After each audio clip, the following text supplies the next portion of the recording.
Mari kita membuka kitab suci kita dari Kisah Rasul pasal yang ke-8. Kita akan baca dari ayat pertama sampai dengan ayat yang ke-8.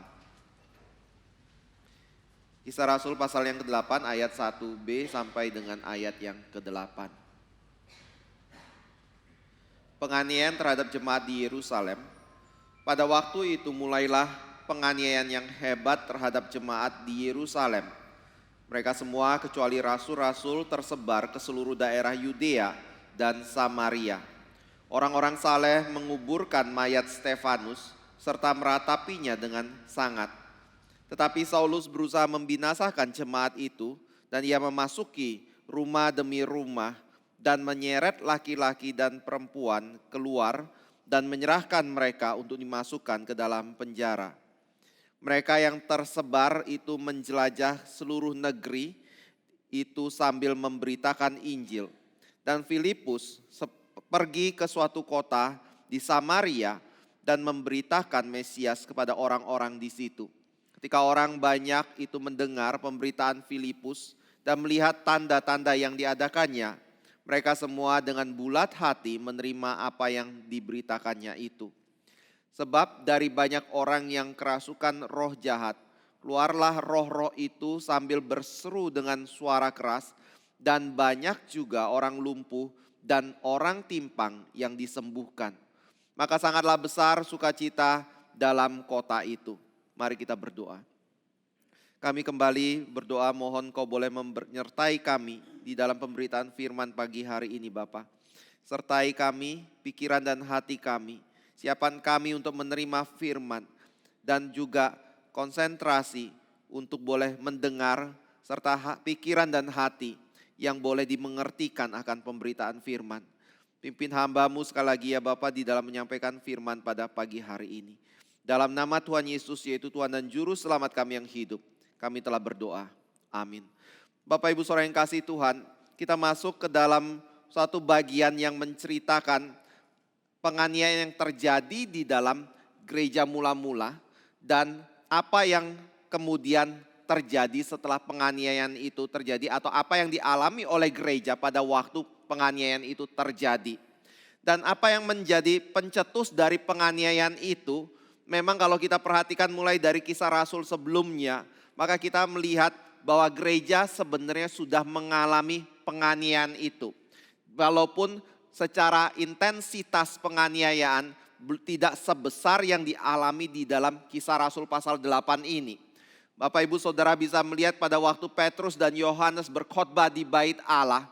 Di situ mereka bisa ditangkap oleh para pemimpin bait Allah, ditegur, diberikan suatu peringatan kepada mereka untuk tidak boleh memberitakan tentang Kristus Yesus kembali. Tetapi pada waktu itu mereka dengan satu keberanian berdiri di hadapan mereka dan berkata bahwa di bawah kolong langit ini tidak ada satu nama pun yang berkuasa untuk menyelamatkan manusia. Dan mereka yang mengadili para rasul ini diminta untuk mempertimbangkan sendiri. Siapa yang harus lebih ditaati? Kehendak Tuhan ataukah kehendak dari manusia? Saat itu mereka dilepaskan. Tetapi ketika mereka ditangkap untuk kedua kalinya, Alkitab berkata, mereka kemudian setelah diberikan satu peringatan yang keras, mereka disesah oleh para pemimpin agama itu. Sebagai satu peringatan yang lebih keras lagi, supaya mereka tidak memberitakan Injil Yesus Kristus pada waktu itu. Tetapi Alkitab mencatat hal itu tidak bisa menghentikan mereka. Hal itu terus membuat mereka tetap memberitakan Injil.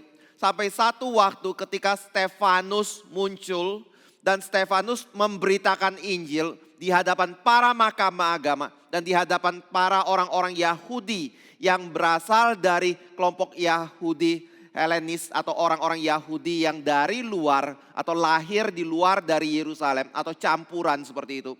Maka terjadilah peristiwa yang dicatat di dalam Kisah Rasul pasal 8 ini. Di mana Stefanus kemudian diadili, dia mempertanggungjawabkan imannya, dia menyatakan imannya di hadapan para pemimpin agama. Dan bahkan di dalam pembicaraan itu, atau di dalam khotbah itu, dia dengan begitu berani menyatakan bahwa para pemimpin agama dan orang-orang Yahudi telah tegar tengkuk untuk menerima Mesias yang dijanjikan oleh para nabi dalam perjanjian lama atau Mesias yang mereka nantikan sendiri. Itu mengakibatkan Stefanus kemudian dirajam mati pada waktu itu. Nah, siapa yang menjadi pelopornya? Siapa yang bertanggung jawab untuk kematian dari Stefanus ini? Ada penafsir yang mengatakan kelihatannya Paulus yang menjadi penanggung jawab itu. Atau Saulus yang pada waktu itu disebutkan di dalam bagian kitab suci ini. Mengapa mereka bisa mengatakan Saulus yang menjadi penanggung jawab itu? Karena ada satu peristiwa ketika orang banyak itu mengambil batu untuk merajam si Stefanus. Sebelum mereka merajam, mereka melepaskan jubah mereka lalu meletakkan di bawah kaki Saulus untuk menjaga jubah itu. Tindakan dari orang-orang yang merajam Stefanus itu melepas pakaian mereka lalu menaruh itu di bawah kaki Saulus, itu menunjukkan otoritas Saulus atas diri mereka atau sebagai seorang pemimpin yang dipercaya oleh orang-orang ini. Dan ini adalah satu peristiwa yang kita bisa lihat di dalam Kisah Rasul sebelumnya pada waktu Ananias dan Safira membawa hasil persembahan penjualan tanah beserta dengan orang-orang Kristen yang lain yang ingin memberikan persembahan untuk mendukung pekerjaan Tuhan. Mereka membawa itu dan meletakkan itu di bawah kaki dari para rasul. Jadi ini adalah satu sikap yang membuat penafsir kemudian mengatakan kelihatannya yang menjadi pemimpin dari orang yang menentang pelayanan yang dikerjakan oleh Stefanus. Yang menjadi orang yang begitu ngotot untuk berdebat dengan Stefanus. Tetapi akhirnya kalah pada waktu itu adalah Saulus sendiri. Dan hal ini diperteguh dengan sikap Saulus setelah Stefanus mati. Ia kemudian masuk ke rumah-rumah dari orang-orang Kristen yang ada dan menyeret mereka keluar lalu melemparkan mereka ke dalam penjara, menyiksa mereka dan bahkan ada yang mati karena tindakan dari Saulus ini. Bapak Ibu Saudara yang kasih Tuhan, saya lihat pada waktu itu orang-orang Kristen tidak memiliki kuasa untuk melawan. Dan saya juga melihat Alkitab mengajarkan di dalam kondisi seperti ini. Walaupun mungkin kita akan mengatakan orang Kristen perlu angkat senjata dan mungkin melawan seperti itu. Tetapi Alkitab sendiri mengajarkan bahwa orang Kristen di dalam penganiayaan dari gereja mula-mula mereka lebih berdoa dan berharap kepada Tuhan dan pertolongan Tuhan di dalam menghadapi penganiayaan tersebut. Dan pada waktu mereka menghadapi penganiayaan ini, bisakah kita berkata yang salah itu adalah Stefanus? Stefanus orangnya terlalu keras. Stefanus adalah orang yang kalau seandainya dia bijaksana sedikit, lembut sedikit di dalam menyampaikan khotbahnya kepada para pemimpin agama dari orang-orang Yahudi. Mungkin orang-orang Kristen pada waktu itu tidak akan mengalami penganiayaan begitu hebat pada hari itu. Tapi Bapak Ibu Saudara yang kasih Tuhan, kalau kita melihat dari sikap para rasul, Petrus, Yohanes, dan nantinya Paulus sendiri di dalam memberitakan firman Tuhan. Mereka tidak peduli siapa yang ada di hadapan mereka. Apakah mereka adalah orang yang rendah? Apakah mereka adalah orang yang kurang berpendidikan? Ataukah mereka adalah orang yang berpendidikan? Apakah mereka yang adalah orang-orang umum pada umum yang tidak memiliki jabatan sama sekali? Atau bahkan mereka adalah orang-orang yang menjadi petinggi yang memiliki posisi yang penting. Kekuatan militer, bahkan raja sekalipun Alkitab mencatat mereka sama sekali tidak pernah mengkompromikan iman mereka. Mereka sama sekali tidak pernah mengkompromikan berita Injil yang mereka kabarkan di hadapan orang-orang itu. Jadi pada waktu orang-orang bertanya siapa Kristus, mereka dengan sungguh-sungguh berkata Yesus adalah Tuhan dan Juru Selamat. Pada waktu mereka berbicara tentang manusia, mereka dengan kejelasan, ketegasan mengatakan manusia adalah orang-orang berdosa. Nah pada waktu mereka berkata manusia orang berdosa, mereka bukan hanya pakai istilah kata ganti ketiga orang. Mereka manusia adalah orang berdosa. Tetapi mereka dengan langsung menunjuk engkau adalah orang berdosa. Dan kalau engkau tidak mau bertobat dari dosamu, maka engkau ada di bawah penghakiman dari Tuhan sendiri. Nah jadi Bapak Ibu Saudara yang kasih Tuhan, pada waktu kita melihat di dalam Kisah Rasul pasal 8 ini, penganiayaan terjadi kepada jemaat Kristen. Saya percaya kitab suci menyatakan kalau peristiwa ini bukan karena kesalahan dari Stefanus, tetapi justru inilah menjadi satu titik pergantian atau titik di mana kritis dari arah pelayanan gereja yang semula dilakukan di Yerusalem, tetapi kemudian mulai menyebar ke Yudea, Samaria, sampai ke ujung bumi. Saudara bisa lihat itu di dalam Kisah Rasul pasal 1, ketika Yesus Kristus sebelum naik ke sorga, ia kemudian memberi perintah kepada murid-muridnya, engkau harus menunggu di Yerusalem, menunggu Roh Kudus diberikan. Nah, pada waktu Roh Kudus diberikan itu engkau harus pergi untuk memberitakan Injil dari Yerusalem, Yudea, Samaria, sampai ke ujung bumi. Tetapi selama Roh Kudus itu sudah diberikan, selama para rasul itu melayani di dunia ini, Alkitab mencatat mereka hanya melayani orang-orang Yahudi saja. Mereka hanya melayani, walaupun ada bagian tertentu di mana nanti kalau saudara lihat mereka mulai pergi ke Kornelius untuk melayani kepada orang yang bukan Yahudi di situ. Tetapi Alkitab mencatat mereka hanya berkutat di Yerusalem. Mungkin sedikit Yudea, tetapi lebih banyak di Yerusalem kepada orang-orang Yahudi yang ada di Yerusalem itu. Dan tidak ada satupun dari mereka yang pergi keluar. Dan Stefanus bisa dikatakan menjadi satu orang pertama yang mulai memikirkan untuk memberitakan Injil kepada orang Yahudi yang berasal dari bangsa atau negara lain. Atau Yahudi Helenis atau Yahudi yang kelahiran dari Yunani. Jadi Stefanus menjadi orang pertama untuk melakukan hal itu. Dan setelah peristiwa Stefanus mati, maka Alkitab mencatat justru pada waktu itu penganiayaan mulai hebat terjadi kepada gereja Tuhan. Tetapi pada waktu penganiayaan terjadi secara hebat kepada gereja Tuhan, ada satu peristiwa yang luar biasa terjadi di dalam gereja Tuhan. Kenapa saya bilang hebat dan luar biasa seperti itu? Maksud penganiayaan hebat terjadi kepada gereja Tuhan adalah berarti orang-orang Yahudi, khususnya Saulus pada waktu itu, berusaha untuk menghentikan kekristenan yang ada pada waktu itu. Dengan cara menangkap mereka, memenjarakan mereka, menganiaya mereka dan bahkan membunuh mereka. Dan tindakan yang digunakan oleh Saulus adalah satu tindakan yang begitu keras sekali. Begitu penuh dengan tekanan yang hebat bagi orang-orang Kristen pada waktu itu. Tetapi Bapak Ibu Saudara yang kasih Tuhan, pada waktu orang Yahudi menekan Kristen, menganiaya dengan tujuan untuk menghentikan kekristenan pada waktu itu. Pertanyaannya adalah mereka berhasil atau tidak? Alkitab mengatakan tidak. Mereka tidak berhasil melakukan itu dan bahkan yang terjadi adalah orang-orang Kristen kemudian pergi meninggalkan Yerusalem, Yudea, dan bahkan ketika mereka pergi meninggalkan kampung halaman mereka, mereka tetap memberitakan Injil Yesus Kristus.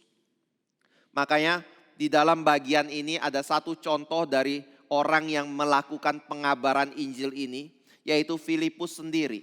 Filipus menjadi satu dari antara 7 orang yang dipilih di dalam Kisah Rasul pasal 6 untuk melayani meja. Tapi ketika penganiayaan terjadi, dia kemudian pergi. Dari seorang yang melayani meja, kemudian dia memberitakan Injil dan bahkan menjadi seorang penginjil yang banyak sekali memenangkan jiwa bagi Kristus.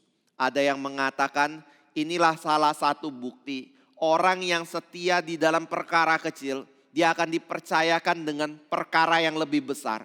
Perkara kecil yang dikerjakan oleh Filipus apa? Melayani meja. Ada janda miskin dari orang-orang bukan dari Yahudi Yunani seperti itu. Lalu ketika mereka melihat janda-janda miskin itu, Filipus kemudian membagikan, mendistribusikan makanan atau kebutuhan secara baik kepada para janda itu. Tetapi ketika dia sudah setia di dalam perkara kecil itu, kemudian Tuhan kemudian percayakan perkara yang lebih besar, di mana nama Kristus boleh diberitakan melalui kesaksian yang disampaikan oleh Filipus. Tetapi saudara, yang menarik yang ada di dalam bagian yang keempat ini, atau pasal 8 ayat yang keempat, yaitu pada waktu berita Injil itu tersebar, Alkitab tidak hanya mencatat kalau itu adalah pekerjaan Filipus. Alkitab tidak hanya mencatat kalau itu hanya pekerjaan Petrus, Yohanes, dan para rasul yang lain. Mengapa? Karena Petrus dan Yohanes para rasul yang lain saat itu ada di Yerusalem. Tidak pergi kemana-mana. Yang pergi kemana-mana itu siapa? Mungkin kita bisa katakan 6 dari diaken yang dipilih untuk melayani meja itu pergi, dan salah satunya mengabarkan Injil dengan begitu luar biasa dan dipakai Tuhan dengan begitu luar biasa, yaitu Filipus.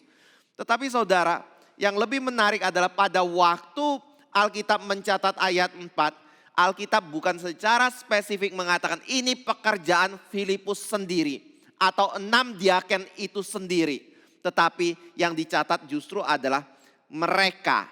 Mereka ini adalah orang-orang Kristen yang dianiaya, yang memiliki tubuh yang mungkin dengan penuh luka, yang pada waktu itu tidak memiliki barang sama sekali.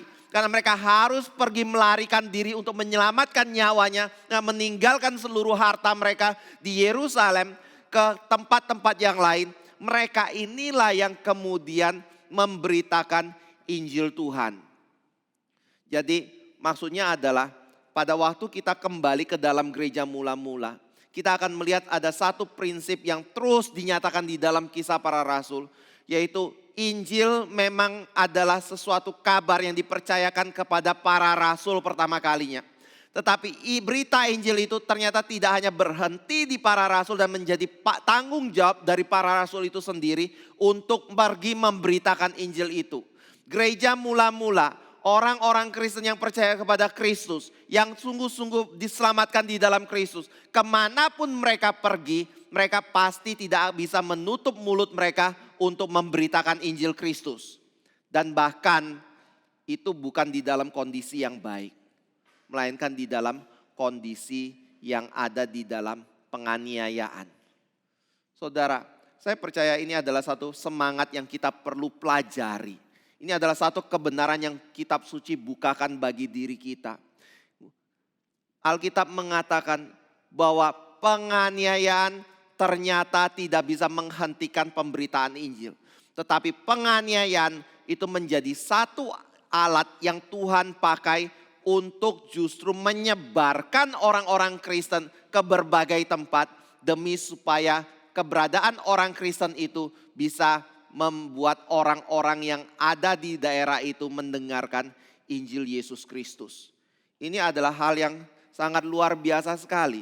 Dan kalau saudara perhatikan di dalam bagian ini, saya lihat ini adalah satu pengertian yang benar akan panggilan hidup dari orang-orang Kristen.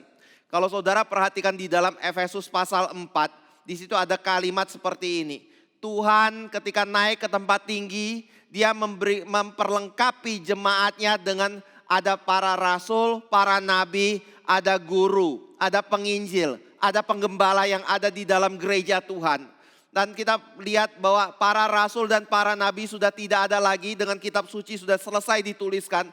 Sehingga di dalam gereja Tuhan ada 3 jabatan yang terus ada, yaitu para penginjil, para guru, para pengajar, para penggembala yang Tuhan tetap berikan di dalam gereja Tuhan. Lalu tujuan mereka ada di dalam gereja untuk apa? Di dalam Efesus pasal 4 itu dikatakan tujuannya adalah untuk memperlengkapi jemaat Tuhan. Memperlengkapi dalam hal apa? Ya tentunya di dalam pengetahuan mereka akan Kristus. Tentunya di dalam pengertian mereka akan kebenaran. Tentunya di dalam kesiapan mereka untuk melayani Tuhan. Itu semua dicatat di dalam Efesus pasal 4 itu. Dan untuk melayani secara khusus. Bapak Ibu Saudara yang dikasihi Tuhan, melayani apa? Alkitab selalu menekankan, di mana orang Kristen ada, dia harus pergi untuk memberitakan Injil Yesus Kristus. Itu menjadi tanggung jawab dari semua orang Kristen. Dan sedikit banyak ini adalah sesuatu yang kita bisa mengerti dalam pengertian seperti ini. Kalau di dalam zaman kita seringkali melihat tanggung jawab memberitakan Injil adalah tanggung jawab dari orang-orang yang digaji dalam gereja kan. Pendeta, penginjil, vikaris, itu adalah orang-orang yang tanggung jawabnya memang dibayar untuk memberitakan Injil. Tanggung jawabnya adalah kita dukung mereka supaya mereka bisa full untuk melayani Tuhan. Seolah-olah itu menjadi tanggung jawab dari full timer di dalam gereja. Tapi pada waktu kita bicara itu adalah tanggung jawab dari full timer di dalam gereja Tuhan. Mungkin secara logika kita bisa ngomong seperti ini. Seberapa jauhkah jangkauan yang mereka bisa capai? Saudara coba pertimbangan dari aspek ini saja. Kalau itu adalah pekerjaan hamba Tuhan, seberapa jauh jangkauan yang mereka bisa capai untuk Injil dikabarkan? Gereja? Ya pasti kayak gitu. Di luar tetangga rumah, oh iya bisa. Karena kita berhadapan dengan tetangga rumah. Tapi kalau saya mau lebih jauh lagi atau kita tanya. Keluarga bapak ibu saudara bisa dijangkau pendeta semua enggak? Saya yakin tidak. Teman-teman kerja bapak ibu saudara bisa jangkau oleh pendeta semua enggak? Atau penginjil? Pasti tidak kan? Orang dekat bapak ibu saudara yang menjadi inner circle bapak ibu saudara. Semuanya bisa dijangkau oleh hamba Tuhan tidak? Jawabnya juga tidak. Jadi bagaimana Injil bisa sampai ke mereka? Oh gampang, saya bawa hamba Tuhan datang nemuin mereka kayak gitu. Ya bisa sih. Tetapi yang berhadapan dengan mereka setiap harinya, yang bertemu dengan mereka, yang melihat hidup saudara, yang melihat sikap saudara, karakter saudara, yang melihat iman saudara, bagaimana Kristus hidup dalam hidup saudara, itu siapa? Ya Bapak Ibu Saudara kan. Jadi itu sebenarnya kalau kita bicara siapa yang memiliki tanggung jawab untuk membagikan Injil, maka jawabannya adalah pasti hamba Tuhan iya. Tetapi juga itu bukan menjadi satu-satunya tanggung jawab dari seorang Kristen di dalam dunia ini. Yaitu hanya jadi tanggung jawab hamba Tuhan. Tapi semua orang Kristen, siapapun itu, apapun yang menjadi latar belakangnya, apapun yang menjadi status sosialnya, apapun yang menjadi kondisi ekonominya, apapun yang menjadi posisi jabatannya, mereka memiliki tanggung jawab untuk memberitakan Injil yang Tuhan percayakan kepada mereka yang telah diperlengkapi oleh para hamba Tuhan yang Tuhan panggil untuk melayani di dalam gereja Tuhan. Bapak Ibu Saudara yang kasih Tuhan, orang-orang Kristen mula-mula pada waktu mereka pergi kemanapun mereka pergi. Di sini dikatakan bahwa mereka tidak bisa menutup mulut mereka untuk berita Injil. Dan mereka justru membagikan berita Injil itu. Dan kapan atau apa yang menjadi kondisi mereka memberitakan Injil itu. Kadang-kadang di dalam zaman kita sering kali mau melihat, oh tunggu kondisi yang baik. Saya mau menginjili iya, saya doakan baik-baik iya. Tetapi ketika saya doakan kondisinya enggak sampai-sampai seperti yang kita harapkan untuk bisa memberitakan Injil pada waktu itu. Tapi saudara, orang Kristen mula-mula pada waktu itu tidak melihat kondisi itu. Dan bahkan mereka tidak melihat keadaan kondisi diri mereka pribadi. Mereka tidak melihat apakah mereka dalam kondisi yang layak untuk memberitakan Injil atau tidak. Mereka tidak melihat kondisi mereka adalah kondisi yang nyaman, baik untuk memberitakan Injil atau tidak. Mereka tidak melihat apakah mereka saat itu ada di dalam kondisi yang bahaya atau terancam nyawa mereka. Atau ada di dalam kondisi yang menyelamatkan atau tidak. Tetapi Alkitab justru mengatakan bahwa ketika mereka pergi, itu adalah saat di mana nyawa mereka terancam. Ketika mereka pergi, itu adalah saat di mana mungkin mereka ada di dalam kondisi yang sedang pulih daripada penganiayaan. Di saat mereka pergi, di situ mereka sedang ada di dalam sebuah pelarian. Karena mereka dianiaya sebagai orang yang percaya kepada Yesus Kristus. Jadi sebagai orang Kristen, Alkitab menyatakan keberadaan dari penganiayaan itu seharusnya tidak menjadi penghalang bagi orang Kristen bersaksi bagi Kristus. Atau secara lebih umum kita bisa katakan, kesaksian orang Kristen seharusnya tidak dipengaruhi oleh kondisi apapun yang terjadi di sekitar kita. Dan kondisi apapun itu harusnya bisa menjadi satu wadah atau sarana untuk kita memberitakan Injil kepada diri mereka. Dan bahkan penganiayaan sekalipun yang dialami oleh orang-orang Kristen, Alkitab katakan itu harusnya tidak menjadi satu penghalang yang membuat orang Kristen tutup mulut dan menyelamatkan diri sendiri. Tetapi kita justru menjadikan itu kesempatan untuk menyaksikan Injil Kristus. Saya pernah berbicara ini dan sering kali saya bicara dan saya akan ulangi kembali. Bapak Ibu Saudara yang kasih Tuhan, hidup orang Kristen itu adalah satu kehidupan yang harusnya menyatakan Kristus. Hidup orang Kristen itu adalah satu kehidupan yang seharusnya apapun yang menjadi kondisi yang dialami, justru menyatakan akan kasih Kristus dan Injil Yesus Kristus secara live. Kita seringkali berpikir bahwa kalau orang ingin untuk percaya Kristus, silakan dia bisa baca Alkitab. Silakan dia baca dokumen-dokumen atau tulisan-tulisan mengenai iman Kristen. Tetapi Bapak Ibu Saudara yang kasih Tuhan, saya percaya Tuhan menggunakan manusia yang hidup. Orang Kristen yang hidup dengan karakter yang berbeda-beda. Tetapi dengan karakter yang berbeda-beda itu, yang sama-sama belajar untuk menyangkal dirinya demi Kristus boleh hidup dalam hidup dia. Itu menjadi berita hidup atau kitab suci yang hidup untuk disaksikan oleh orang. Sehingga mereka boleh melihat ada satu kualitas yang berbeda antara hidup orang Kristen dengan orang bukan Kristen. Supaya mereka datang kepada Kristus. Itu sebabnya pada waktu kita melihat hidup, jangan terlalu cepat komplain akan kondisi kita. Jangan terlalu cepat suka menyalahkan orang lain akan kondisi kita. Jangan terlalu cepat menggerutu kepada Tuhan akan kondisi kita itu. Mungkin kita tidak mengerti apa yang kita sedang alami saat ini. Tetapi Tuhan bisa memakai kondisi itu untuk kita bersaksi bagi nama Tuhan. Dan membagikan Injil Kristus.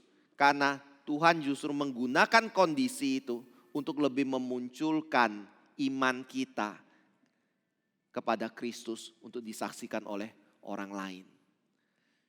Bapak Ibu Saudara yang kasih Tuhan, ini yang dialami oleh orang Kristen mula-mula.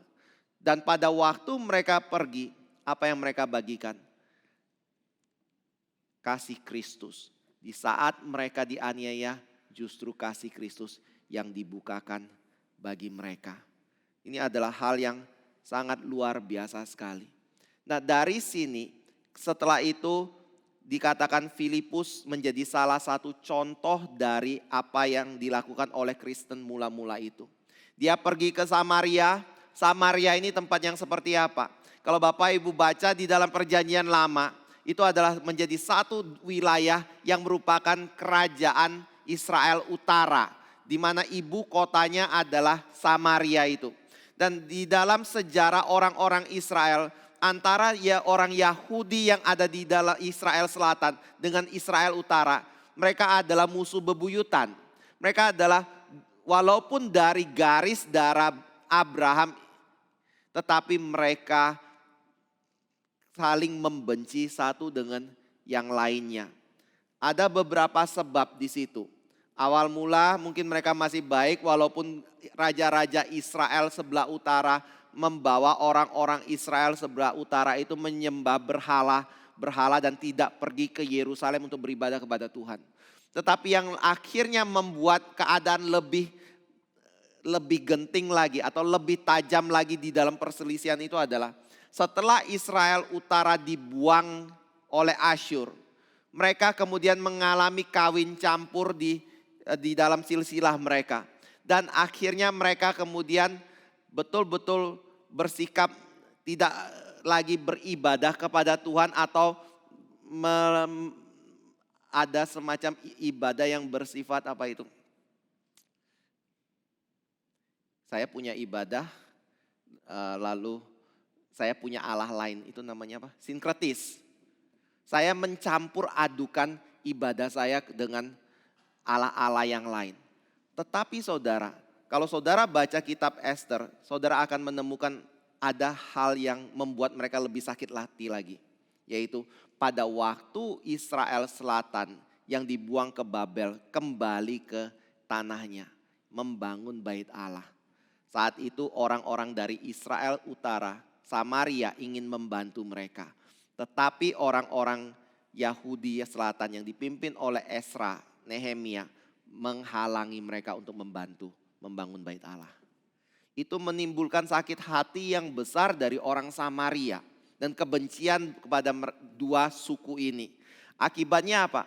Ketika orang-orang Israel Selatan ingin pergi menempuh perjalanan yang menuju ke utara, ke Galilea, yang merupakan tanah milik orang Yahudi. Orang-orang Israel sebelah selatan itu lebih tahan untuk melintasi wilayah yang lain, untuk mengitari Samaria demi untuk pergi ke Galilea. Begitu juga kalau dari Galilea ingin pergi ke Yerusalem untuk beribadah kepada Tuhan, mereka tidak mengambil jalan lurus yang langsung melalui Samaria menuju ke Yerusalem, tetapi mereka lebih memilih untuk mengitari wilayah itu baru kembali menyeberang sungai Yordan untuk ke Yerusalem. Begitu benci sekali kepada orang-orang Yahudi. Tetapi pada waktu Injil sudah dikabarkan, Kristus sudah datang dan mati di atas kayu salib. Di sini Alkitab mencatat ada hal yang menarik. Ternyata Filipus pergi ke Samaria. Dan ketika dia pergi ke Samaria, dia memberitakan Injil di sana dan banyak sekali orang yang bertobat dan percaya kepada Kristus melalui pemberitaan itu. Dan bahkan Alkitab mencatat kalau Filipus disertai dengan kuasa Tuhan yang begitu besar atau penyertaan Roh Kudus yang begitu besar dengan karunia-karunia yang mengakibatkan roh-roh jahat pergi keluar dari orang-orang yang dirasuki dan orang lumpuh disembuhkan, orang timpang bisa pulih kembali. Ini adalah satu pekerjaan Tuhan yang besar. Sehingga dari situ banyak pertobatan yang terjadi di Samaria. Yang kalau saudara baca selanjutnya, di situ saudara akan melihat mereka kemudian mengutus orang kepada Petrus dan Yohanes untuk bisa datang dan menyaksikan apa yang terjadi di Samaria itu. Lalu mereka kemudian memberikan baptisan Roh Kudus di Samaria itu. Jadi ada pertobatan besar yang ada di Samaria melalui pelayanan dari Filipus. Nah, saudara pada waktu melihat bagian ini, saudara harus mengerti satu hal yang ini juga menjadi satu hal penting ketika kita baca Kisah Rasul, yang kita harus bisa melihat itu terjadi secara berulang-ulang. Di sini terjadi mukjizat yang dilakukan oleh Filipus. Bagi kelompok orang Kristen tertentu, ketika melihat mukjizat yang dilakukan oleh Filipus ini, mereka merasa bahwa inilah sesuatu yang harusnya tetap terjadi sampai pada waktu sekarang ini. Dan ini menjadi satu pola yang harus berulang di dalam gereja saat ini. Tetapi saudara, ketika kita baca Kisah Para Rasul, saudara harus punya hikmat untuk bisa memisahkan mana yang merupakan satu prinsip yang bisa menjadi satu doktrin untuk diterapkan di dalam gereja, mana yang merupakan hanya sebuah pola yang berulang dan menunjukkan cara kerja dari Roh Kudus di masa transisi gereja. Dan bagian ini adalah satu peristiwa di mana Lukas mencatat Roh Kudus bekerja di masa transisi gereja. Dari perjanjian lama menuju ke dalam perjanjian baru. Dan kalau itu merupakan masa transisi, maka kita tidak boleh menjadikannya sebagai doktrin untuk diajarkan dan diterapkan di dalam gereja. Kalau enggak, kita akan kebingungan, kita akan mengalami kesulitan yang dihadapi di dalam gereja. Misalnya ambil contoh, bicara tentang orang lumpuh berjalan, bicara tentang kesembuhan yang dikerjakan oleh Roh Kudus melalui Filipus. Di dalam zaman sekarang kita saat ini, ada berapa banyak hamba Tuhan yang bisa melakukan hal itu? Kita bisa katakan hampir tidak ada atau tidak ada seperti itu. Hamba Tuhan yang melakukan hal itu. Karena ini adalah masa transisi. Dan ini tidak boleh menjadi satu hal yang menjadi penekanan di dalam pemberitaan firman di dalam gereja. Tapi kalau kita tanya seperti itu, mengapa kok Filipus bisa, kita enggak? Bapak Ibu paling tidak bisa ngerti dari aspek ini. Saat itu Alkitab belum selesai. Saat itu mereka tidak memiliki kitab suci dari Matius sampai Wahyu yang kita pegang saat ini. Saat itu ketika mereka memberitakan Kristus, bahkan Injil pun belum ada. Jadi untuk bisa mengkonfirmasi berita yang mereka kabarkan sebagai satu kebenaran, caranya bagaimana? Caranya adalah harus ada penyertaan kuasa Roh Kudus atau karunia untuk meneguhkan berita yang mereka kabarkan itu. Makanya di sini Filipus disertai dengan kuasa yang besar supaya orang-orang yang disembuhkan itu kemudian bisa disembuhkan. Dan mereka melihat ini adalah satu pekerjaan Tuhan yang besar.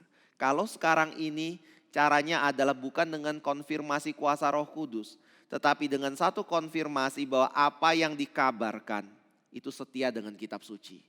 Apa yang diberitakan itu tidak menyimpang dari pengajaran dari para rasul dan para nabi. Baru kita bisa mengklaim bahwa berita yang dikabarkan, pelayanan yang dilakukan itu bersumber dari Tuhan. Nah, pada waktu Filipus memberitakan tentang Injil di Samaria ini, muncul seorang yang bernama Simon.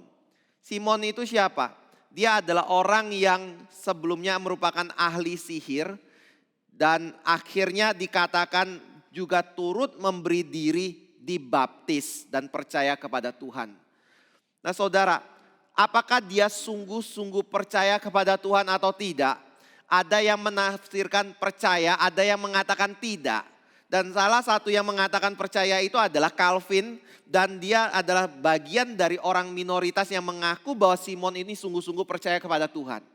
Tetapi sebagian besar dari penafsir yang lain mengatakan Simon ini adalah orang yang tidak bertobat.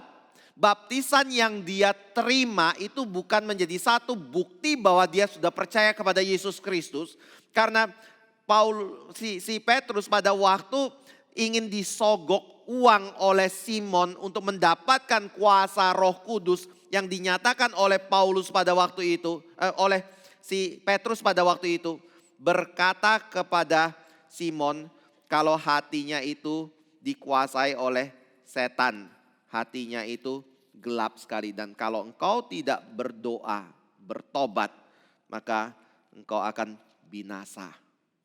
Jadi dari sini kebanyakan dari para penafsir itu mengatakan Simon adalah orang yang tidak sungguh-sungguh percaya kepada Kristus. Apalagi di dalam sejarah gereja banyak orang yang menyatakan penyesatan yang terjadi di dalam gereja itu sepertinya bersumber dari Simon ini. Yang membuat mereka kemudian mengatakan Simon bukan orang yang sungguh-sungguh bertobat. Nah, Bapak Ibu Saudara yang kasih Tuhan, mungkin timbul dalam pemikiran kita, kalau baptisan itu bukan menjadi satu tanda untuk menyatakan orang itu sudah sungguh bertobat atau tidak. Lalu tandanya apa? Ada beberapa hal yang kita bisa pegang di sini ya. Pertama adalah dari tujuan hidupnya. Siapa orang yang sudah bertobat dan siapa orang yang belum bertobat. Orang yang belum bertobat itu adalah orang yang di dalam melakukan segala sesuatu di dalam hidup dia adalah demi kepentingan diri sendiri. Tetapi orang yang sudah bertobat adalah orang yang melakukan segala sesuatu dalam hidupnya atau diusahakan dalam segala sesuatu dalam hidupnya adalah untuk kemuliaan nama Tuhan. Mengapa saya bilang diusahakan?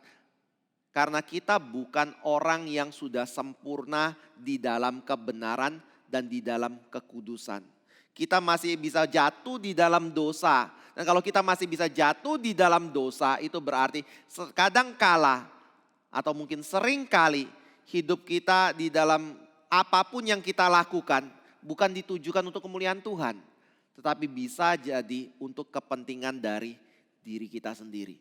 Tetapi paling tidak pada waktu kita melakukan hal demi untuk kepentingan diri sendiri. Ada sesuatu teguran hati nurani yang mengatakan kamu gak bisa seperti itu. Itu adalah sesuatu perbuatan yang berdosa. Tuhan sudah mengasihi engkau, Tuhan sudah menebus engkau. Seharusnya hidupmu adalah untuk kemuliaan nama Tuhan. Ketika engkau diuji, dicobai, engkau merasa dirimu tersinggung, engkau merasa dirimu disakiti, engkau mulai diingatkan kembali sebenarnya engkau melayani siapa? Apakah saya melayani Tuhan atau saya melayani diri saya sendiri? Apakah hidup saya ditujukan untuk kemuliaan nama Tuhan atau demi untuk kemuliaan diri saya sendiri? Karena di dalam kitab Korintus dan juga di dalam perjanjian lama ada kalimat, ketika Tuhan memberikan Roh Kudusnya kepada kita, maka pada waktu itu kita bukan lagi manusia lama, tetapi manusia baru. Manusia baru menunjukkan bahwa arah dan orientasi hidup kita itu bukan ditujukan bagi diri sendiri. Sentral segala sesuatu itu bukan diri kita sendiri. Mungkin kalau kita mau kaitkan dengan pendeta Andi punya seminar besok. Fokus dari hidup kita, pusat dari hidup kita sepenuhnya adalah untuk Kristus. Itu yang akan diproses oleh Tuhan. Bapak Ibu Saudara yang kasih Tuhan, untuk apa Bapak Ibu Saudara bekerja, studi, membangun keluarga, melahirkan anak, ataupun melakukan hal-hal yang lainnya? Pernahkah Bapak Ibu Saudara memikirkan semua itu harusnya saya lakukan untuk Tuhan? Pernahkah Bapak Ibu berpikir bahwa apa yang saya lakukan sekarang ini adalah sesuatu yang menyenangkan Tuhan atau tidak? Orang percaya seharusnya memiliki fokus seperti itu. Apapun yang kita kerjakan, khususnya ketika ada pencobaan dan ujian tiba, kita diingatkan lebih jelas lagi. Saya ngalami ini, respon saya adalah memuliakan Tuhan atau tidak. Itu yang kita harus perhatikan. Kadang-kadang saya bertemu dengan orang Kristen yang seperti ini. Selama kondisi baik, dia akan hidup baik-baik dengan orang. Dia akan kelihatan sebagai orang yang sungguh-sungguh melayani Tuhan, takut Tuhan. Tetapi ketika harga dirinya itu dilanggar atau terluka, dia bahkan bisa melakukan hal-hal yang sangat jahat sekali. Dan tidak ingat Tuhan sama sekali. Bapak Ibu Saudara yang kasih Tuhan, apakah ini membuktikan dia bukan orang Kristen? Mungkin tidak. Mungkin dia adalah orang Kristen yang Tuhan ingin bentuk dia saat itu. Tetapi bisa jadi dia bukan orang Kristen. Kalau dia terus-menerus lebih memikirkan kepentingan diri dan harga diri dia dibandingkan kepentingan dari Tuhan. Yang kedua adalah bagaimana kita tahu kalau kita adalah orang Kristen atau bukan. Orang yang sudah dilahir barukan atau bukan. Yaitu ketika kita melakukan segala sesuatu kita sadar akan karunia dari Roh Kudus di dalam hidup kita. Pekerjaan Tuhan di dalam hidup kita. Yang di dalam pembinaan dari penata layan kemarin saya bilang, ini membuat kita memiliki satu kesadaran untuk rendah hati dalam hidup kita. Karena kita menyadari bahwa apa yang kita terima, kemampuan yang kita capai, kekudusan yang kita miliki di dalam kehidupan kita, kemampuan untuk mentaati firman Tuhan, itu semua bukan dari usaha kita pribadi dan kemampuan dari internal diri kita sendiri. Roh Kudus yang memberikan itu, kekuatan untuk hidup di dalam kekudusan, itu adalah bersumber dari Roh Kudus. Itu sebenarnya kalau kita bicara apa yang menjadi ciri dari hidup orang percaya sejati. Dia adalah orang yang mengenali pekerjaan Roh Kudus di dalam kehidupan dia. Dan pekerjaan itu akan membawa dia melihat akan kondisi dia yang berdosa. Kalau apa yang dia lakukan itu bertolak belakang dengan Tuhan. Dan mengakibatkan hal ketiga yaitu pertobatan. Bapak Ibu Saudara yang kasih Tuhan. Orang percaya yang sejati bukan orang yang tidak melakukan dosa dalam hidupnya. Bisa lakukan dosa.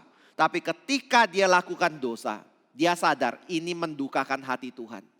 Dan kalau itu mendukakan hati Tuhan, berarti dia harus bertobat dari dosanya dan kembali kepada Tuhan. Itu adalah orang percaya sejati. Bukan terus keraskan hati dan melawan Tuhan. Tapi dia harus bertobat dan kembali kepada Tuhan. Dan ini membawa kita masuk ke dalam poin kelima. Orang percaya sejati adalah orang yang, poin keempat ya, yang hidupnya tidak dibelenggu oleh dosa. Alkitab mengatakan semua orang yang lahir dari keturunan Adam pertama, dia ada di bawah belenggu dosa. Dan semua orang yang lahir di dalam Adam kedua, yaitu Kristus, adalah orang yang sudah dibebaskan dari belenggu dosa. Hidup untuk kemuliaan Tuhan. Hidup dengan satu motif yang sungguh-sungguh mengasihi Tuhan dan mengasihi sesamanya. Hidup di dalam satu pengudusan yang terjadi. Lama-lama dia akan belajar untuk meninggalkan manusia kedagingannya.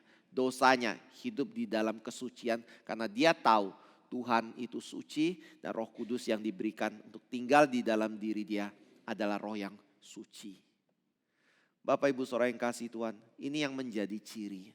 Silakan uji, ada tidak ciri itu di dalam hati kita.